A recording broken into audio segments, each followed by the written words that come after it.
Bonjour à vous qui êtes nouveau chez NLMK. Je vais vous présenter plusieurs modules sur la sécurité et l'environnement. Nous sommes aujourd'hui dans le premier module et je vais vous expliquer pourquoi on va vous parler de sécurité, quelques notions de danger, de risque et aussi comment on fait pour gérer ces risques chez NLMK. Avant toute chose, une petite habitude chez NLMK. Nous commençons toutes les présentations, toutes les réunions par le contact sécurité. Alors le contact sécurité, c'est parler de sécurité pendant un temps très court, juste pour acquérir ce réflexe sécurité tout au long de la journée. Le contact sécurité, c'est très court, ça dure 2 minutes. Ce n'est pas l'occasion de critiquer les collègues ou l'organisation, mais plutôt de parler de l'engagement collectif en matière de sécurité au travail et de cadre de travail. Le but de cette formation, en fait, c'est de comprendre le rôle d'un responsable, des responsables, ainsi que le vôtre dans le changement de culture sécurité chez NLMK. C'est aussi comprendre ce que c'est la culture sécurité, c'est maîtriser les outils qui seront mis à votre disposition pour gérer la sécurité, et enfin, c'est l'occasion de fixer les objectifs de chacun en matière de sécurité. Dans ce premier chapitre, nous allons voir, comme je vous le disais, pourquoi la notion de sécurité est importante. Nous allons voir pourquoi on fait ce onboarding. Tiens, en passant, le onboarding, c'est l'accueil, c'est monter dans le train. Et donc, c'est ce que vous allez faire tout au long de ces modules. Et dans ce premier module, je vais aussi vous éclaircir la notion de culture sécurité. Pour démarrer ce premier chapitre, je vous invite à réfléchir sur une première question. Pour vous, c'est quoi la sécurité ? Ça pourrait être, par exemple, respecter toutes les règles. Mais on va voir ensemble que ce n'est pas que ça. Une deuxième question sur laquelle je vous invite à réfléchir, c'est que signifie la sécurité pour un responsable ? Ça pourrait être m'assurer que tout le monde respecte les règles. Nous allons voir tout ça ensemble. De tout temps, l'homme a eu besoin d'assurer sa sécurité, celle de ses proches et de son environnement. Maslow, célèbre philosophe, a beaucoup observé en son temps et a présenté sa pyramide des besoins dans ce qu'il a appelé la théorie de la motivation et qui est encore beaucoup utilisée aujourd'hui en management. Dans cette pyramide, Maslow a positionné les besoins de tout un chacun par ordre de priorité. En premier lieu, vous avez évidemment les besoins physiologiques. Ensuite, le besoin de sécurité, qui est celui qui nous intéresse dans ce module. En troisième lieu, viendra le besoin d'appartenance à un groupe, à une organisation. Ensuite, le besoin d'estime de soi, pour terminer par le besoin d'accomplissement. Si cette théorie a des limites, la sécurité fait bien partie des besoins fondamentaux et est au deuxième stade dans cette pyramide des besoins. Et donc, on voit que la sécurité fait bien partie des besoins primaires que nous avons. Si on fait un parallèle avec la situation de pandémie en 2020, on voit bien que les niveaux 3, 4, 5 sont un petit peu laissés de côté pour en revenir aux besoins de sécurité, puisqu'il n'est pas assouvi complètement, et surtout besoins physiologiques, le stockage de papier toilette, de riz, de pâtes, etc. Si on vous parle de sécurité aujourd'hui, c'est parce que NLMK, en tant que société responsable et impliquée, a mis en priorité numéro 1 la nécessité absolue que tous, employés, ouvriers, visiteurs de ces sites industriels, repartent évidemment en bonne santé. NLMK ne considère plus la sécurité comme un coût, mais bien comme un investissement dont les fruits se font sentir dans beaucoup d'autres domaines. Bien entendu, on va retrouver la confiance des actionnaires, minimiser les arrêts de production, avec plein d'autres impacts positifs sur les processus de production, le développement durable de l'entreprise, les relations communautaires qui s'en trouveront améliorées, une meilleure attractivité pour les futurs collègues, l'amélioration de vos conditions de travail, l'identification beaucoup plus rapide des problèmes. Bref, c'est toute l'image de l'entreprise qui s'en trouvera améliorée. Mais en fait, pourquoi en est-on arrivé à ce besoin de culture sécurité ? Pour vous expliquer ça, revenons un petit peu en arrière sur l'historique. Ce graphique représente l'évolution des accidents chez NLMK tout au long des années jusque 2017.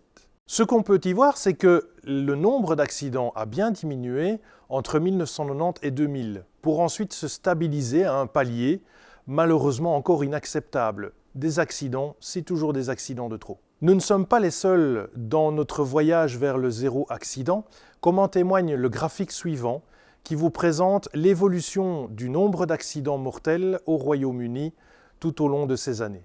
Vous voyez que là aussi, nous atteignons un palier, mais c'est une tendance générale qui se présente un petit peu partout, pas seulement au Royaume-Uni ni chez NLMK. Toutes les actions de mise en conformité, d'amélioration technologique, de contrôle, voire de répression, ont grandement participé à la diminution du nombre d'accidents entre 1990 et 2000. Tous ces moyens sont repris sur le graphique qui vous est ici présenté, et vous voyez que même si de nos jours on installe des caméras de surveillance, tout le monde badge de manière électronique, le contrôle s'intensifie, eh bien le nombre d'accidents, lui, ne diminue plus. On est sur ce palier et on stagne. Sur ce graphique, on vous parle toujours du nombre d'accidents mortels, mais le parallélisme est exactement le même pour tous les accidents. Sachant ce que je viens de vous expliquer, et le fait que nous, ce qu'on vise, c'est le zéro accident, la question c'est comment fait-on maintenant pour encore diminuer le nombre d'accidents ? Eh bien, pour répondre à cette question, comme chaque fois que nous avons un problème, l'essentiel est de revenir aux causes du problème. Est-ce qu'on a bien identifié toutes les causes ? Et donc, voyons maintenant quelles sont les causes des accidents. Pour répondre à cette question, je vous invite à prendre quelques secondes pour vous remémorer un accident dont vous avez été témoin ou qui vous a marqué. Par rapport à cet accident, posez-vous la question de l'erreur. Était-ce dû à une erreur de votre part, à une erreur de quelqu'un d'autre, ou simplement à un fait extérieur qui a causé l'accident ? Eh bien, à côté des causes qu'on pourrait appeler techniques ou technologiques, les équipements de travail, la météo, l'environnement de travail, on voit qu'il y a souvent également des causes comportementales, soit du fait de votre propre personne, soit des faits d'autres personnes. Et les accidents, c'est souvent un mélange de ces trois types de causes. C'est ainsi que lorsque l'on analyse les causes d'accidents, dans 90% des cas, on va trouver des causes comportementales. Et dans 75% des accidents, elles seront prépondérantes. Dans la boucle que vous voyez ici, on vous explique que pour avoir un changement complet d'une organisation, tout démarre du changement personnel.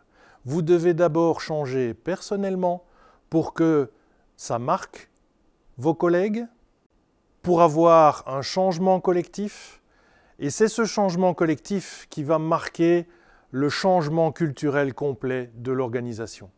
Mais tout démarre par le changement personnel, par vous, par nous. Je vous propose maintenant de réfléchir à votre rôle personnel dans ce changement.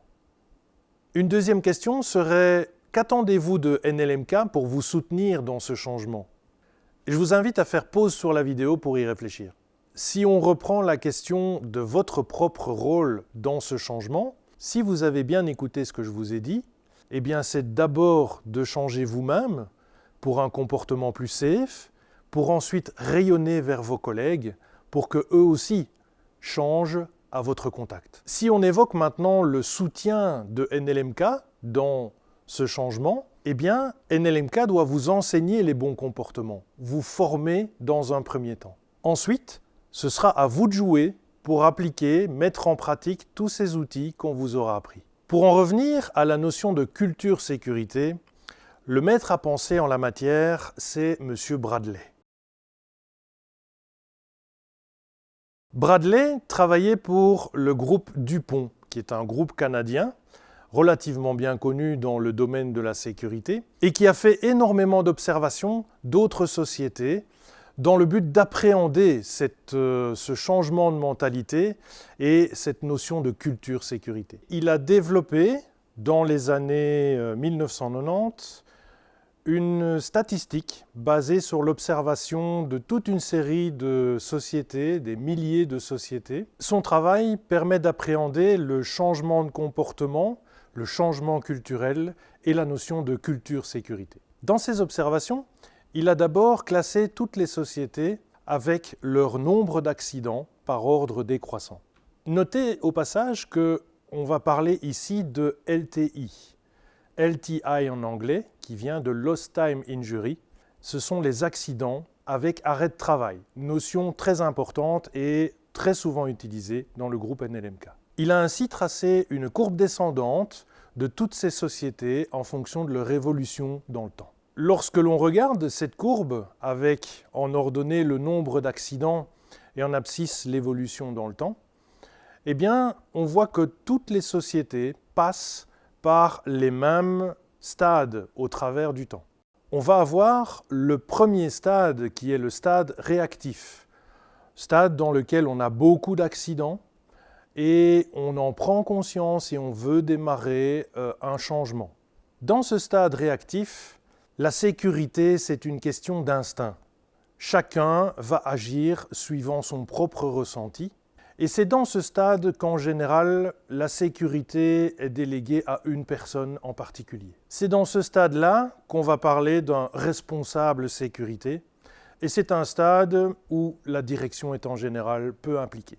Lorsque la société prend conscience du stade dans lequel elle est, sa direction donc prend conscience et s'implique évidemment dans la diminution du nombre d'accidents, la prise en compte des problèmes de sécurité. C'est ainsi que on va démarrer l'écriture de procédures, par exemple, ou la mise en place de conformité d'équipements de travail. C'est à ce moment-là qu'une discipline va s'instaurer par l'intermédiaire de contrôle de la ligne hiérarchique. On appelle ça le stade dépendant parce que les travailleurs sont dépendants de la présence de la ligne hiérarchique et du contrôle. Vous enlevez la ligne hiérarchique, la présence de la ligne hiérarchique, et les travailleurs vont avoir tendance à retomber dans leurs mauvaises habitudes.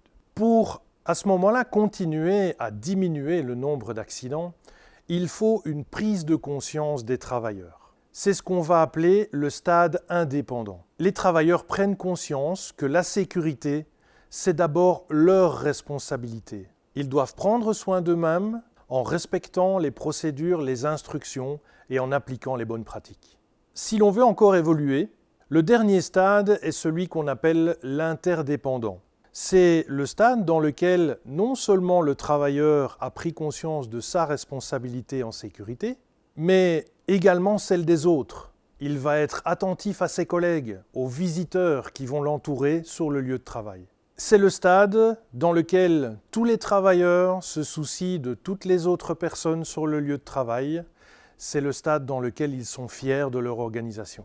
Sur ce graphique, on a représenté la même courbe de l'évolution du nombre d'accidents en fonction du temps, mais on y a mis également la courbe en rouge qui représente l'efficacité du système de management qui est mis en place. Donc vous voyez que plus on évolue vers le stade interdépendant, plus le système de management qui est mis en place est efficace. Au niveau de l'entreprise, vous voyez apparaître la notion de direction. C'est effectivement par elle que tout commence. C'est la direction qui va devoir s'impliquer et démontrer son engagement à sa ligne hiérarchique. Elle va donner l'impulsion et elle va devoir maintenir cette impulsion dans le temps pour transmettre ses engagements à sa ligne hiérarchique et en définitive par après à tout le personnel. La sécurité va passer ainsi d'instinct primaire à priorité numéro 1 pour ensuite devenir valeur lorsqu'elle sera intégrée dans l'ADN de tous les travailleurs. Au travers de son apprentissage des procédures, méthodes de travail, le travailleur, quant à lui, va devoir faire un choix à un moment donné d'appliquer ces procédures pour passer au stade de connaissance consciente. Avec le temps, cette connaissance consciente deviendra inconsciente lorsque tout ce qu'il aura appris deviendra réflexe chez lui. Prenons maintenant quelques instants pour se poser deux questions. Et la première, où situez-vous NLMK sur la courbe de Bradley? Et vous, en tant qu'individu, où vous situez-vous sur cette courbe?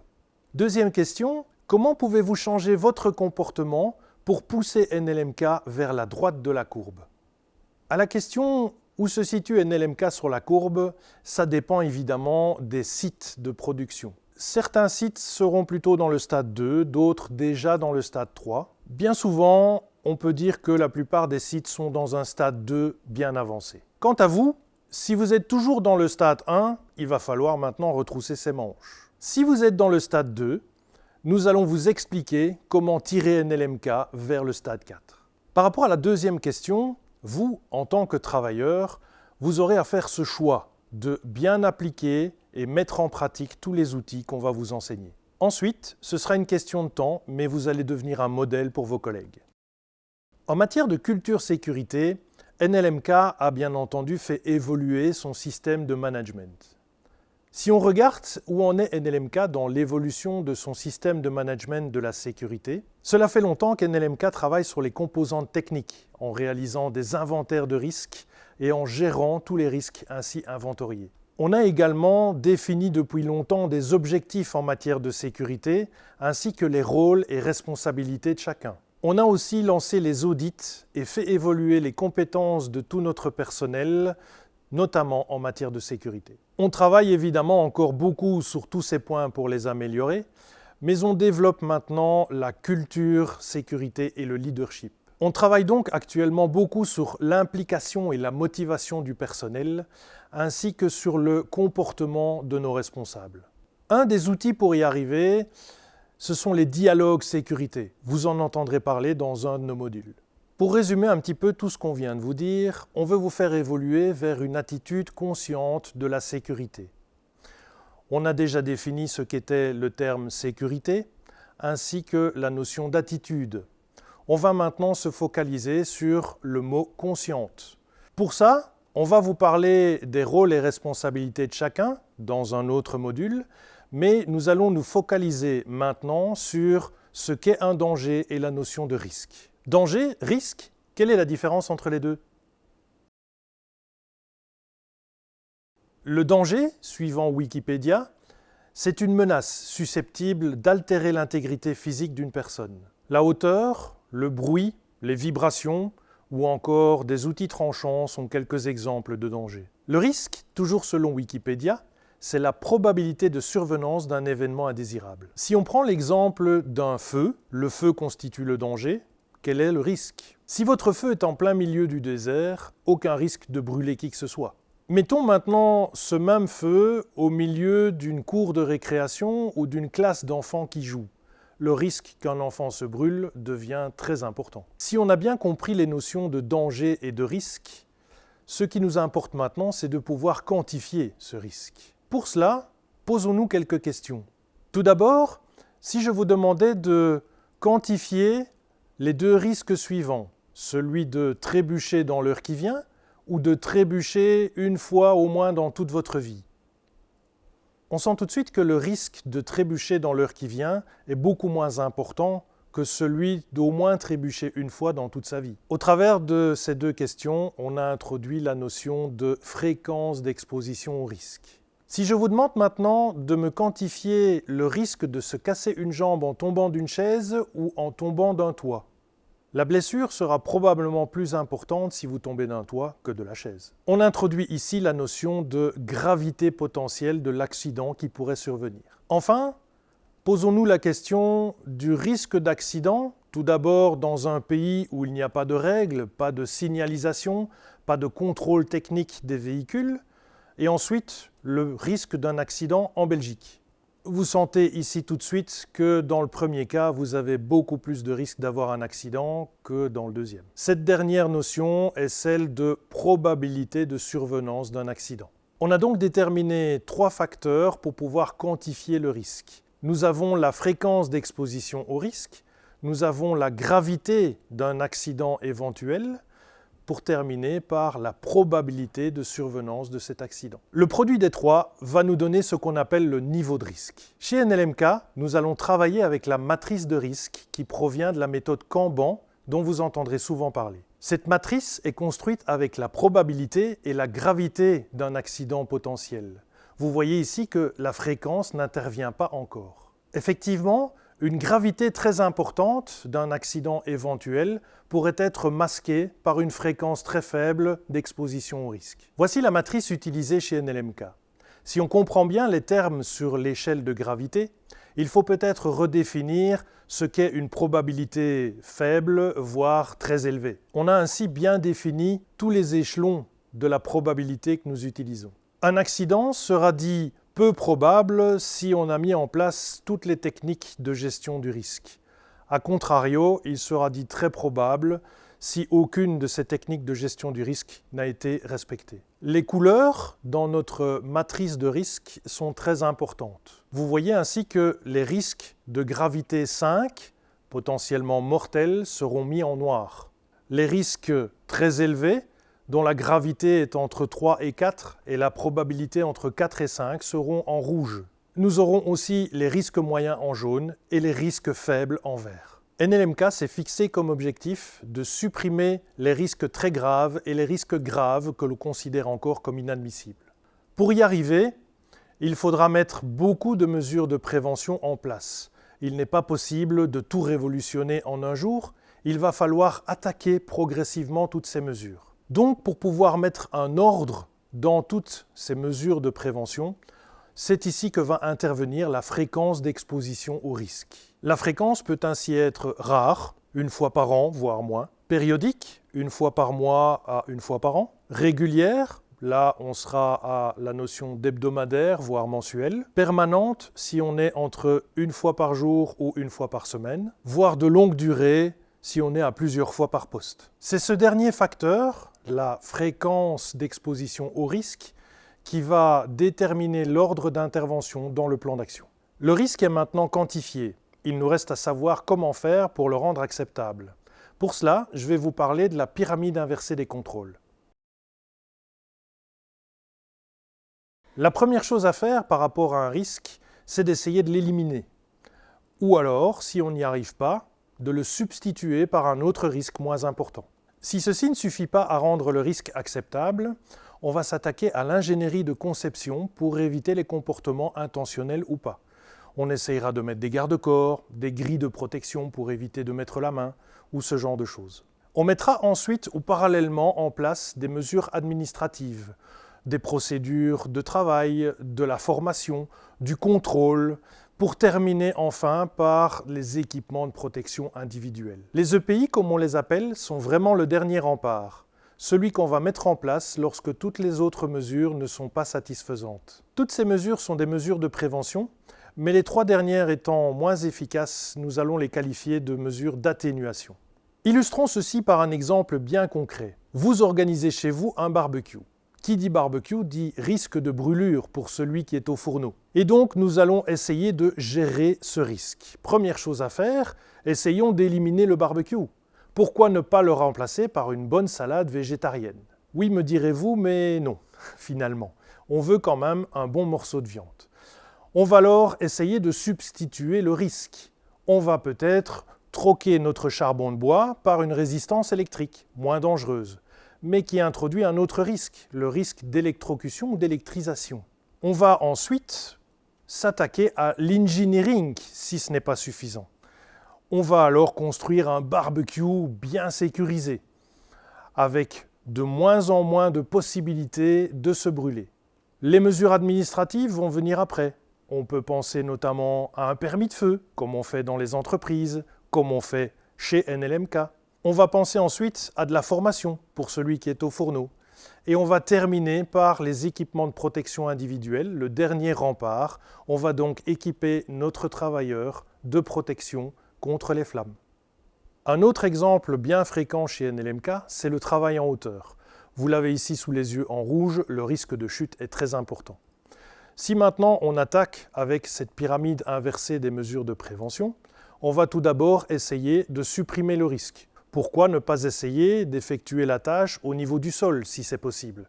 Vous supprimez ainsi le risque de travail en hauteur. Puisqu'ici on ne sait pas substituer le travail en hauteur, on va s'attaquer à l'engineering. Par exemple, en posant des garde-corps pour pouvoir permettre au travailleur de faire son travail tout en sécurité.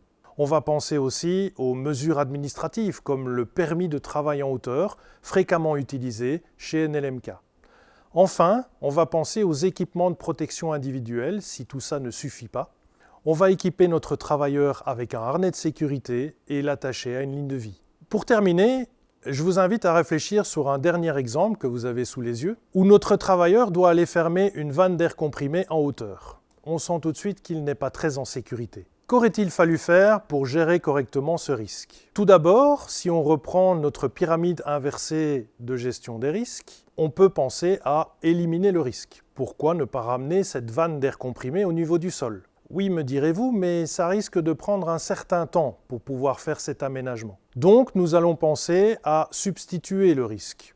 Peut-être est-il possible de fonctionner, de faire le travail sans fermer cette vanne-là, mais une autre vanne. C'est à étudier évidemment dans la gestion du risque. On voit ici que l'engineering, en fait, servirait à supprimer le risque. On ne sait pas le faire, on l'a vu, du moins pas tout de suite. On peut ensuite penser à des mesures administratives, comme former notre travailleur par rapport au risque du travail en hauteur, ou encore faire des contrôles sur le terrain pour éviter ce genre de situation. On terminera par les équipements de protection individuelle si aucune des autres mesures n'a su être mise en place. Équipements de protection individuelle qui seront le harnais de sécurité et la longe attachée à un point fixe. Le message important à retenir, c'est que si vous n'arrivez pas à mettre en place tout de suite la mesure la plus efficace, qui serait de ramener la vanne au niveau du sol, il ne faut pas attendre que cela se fasse et laisser travailler la personne dans ces conditions-là.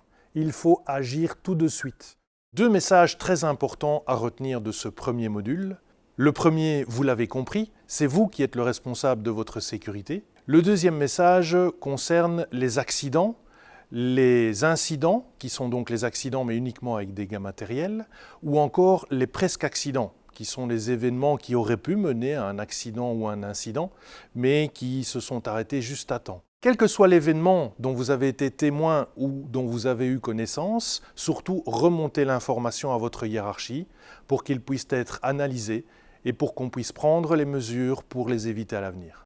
Ici se termine ce premier module. Merci beaucoup pour votre attention. Si vous avez encore des questions, n'hésitez pas à les poser à votre responsable, bien entendu. Et pour ma part, je vous dis à bientôt dans un prochain module.